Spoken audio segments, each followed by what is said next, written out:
চট্টগ্রাম টেস্টের প্রথম দিনের তৃতীয় সেশনে দারুণভাবে ঘুরে দাঁড়িয়েছে বাংলাদেশ। প্রথম সেশনে 2 উইকেটের পতনের পর দ্বিতীয় সেশনে কোনো উইকেট হারায়নি জিম্বাবুয়ে। তবে দিনের শেষ দিকে এসে একের পর এক উইকেট নিয়ে হাসি মুখেই মাঠ ছেড়েছেন তাইজুল ইসলাম, নাইম হাসানরা।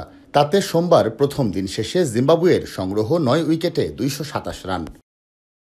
বীরশ্রেষ্ঠ ফ্লাইট লেফটেন্যান্ট মতিউর রহমান স্টেডিয়ামে চা বিরতি পর্যন্ত 2 উইকেটে 161 রান করে ফেলা জিম্বাবুয়ে শেষ সেশনের 24 ওভারে মাত্র 66 রান করতে হারায় 7 উইকেট।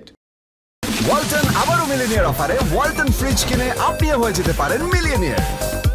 মিলিনিয়ার ছড়াছড়ি দেশ জুড়ে, এটা শুধু ওয়ালটনই পারে। শেষ সেশনে 4 উইকেট নিয়ে প্রথম দিনের নায়ক তাইজুল।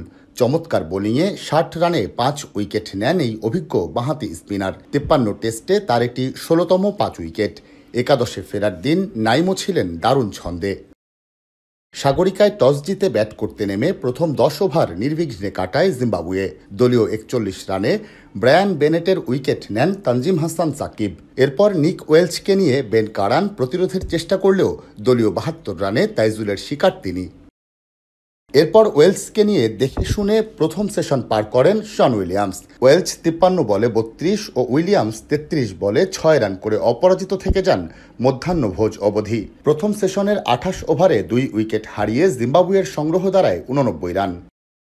দ্বিতীয় সেশন শেষে আর কোনো উইকেট না হারিয়ে জিম্বাবুয়ের সংগ্রহ দাঁড়ায় 161 রান। তবে লাঞ্চের পরপর খেই হারায় সফরকারীরা। রিটায়ার্ড হার্ট হয়ে ফিরে যাওয়া ওয়েলস আবারও ফিরে আউট হন 54 রানে। তার আগেই ক্রেইগ আরভাইন ও শন উইলিয়ামসও ফেরেন সাজঘরে। দলের পক্ষে সর্বোচ্চ 67 রান আসে উইলিয়ামসের ব্যাট থেকে। এরপর আর ঘুরে দাঁড়াতে পারেনি তারা। 217 রানে নবম উইকেট হারায় ক্রেইগ আরভাইনের দল। তাতে 5 উইকেট পূর্ণ হয় তাইজুল ইসলামের। দিনের শেষ 5 ওভারে আর উইকেট পড়তে দেননি টাফারজোয়া সিগা ও ব্লেসিং মুজারাবানি। 10 রানের অবিচ্ছিন্ন জুটিতে দ্বিতীয় দিনে ব্যাটিং শুরু করবেন তারা।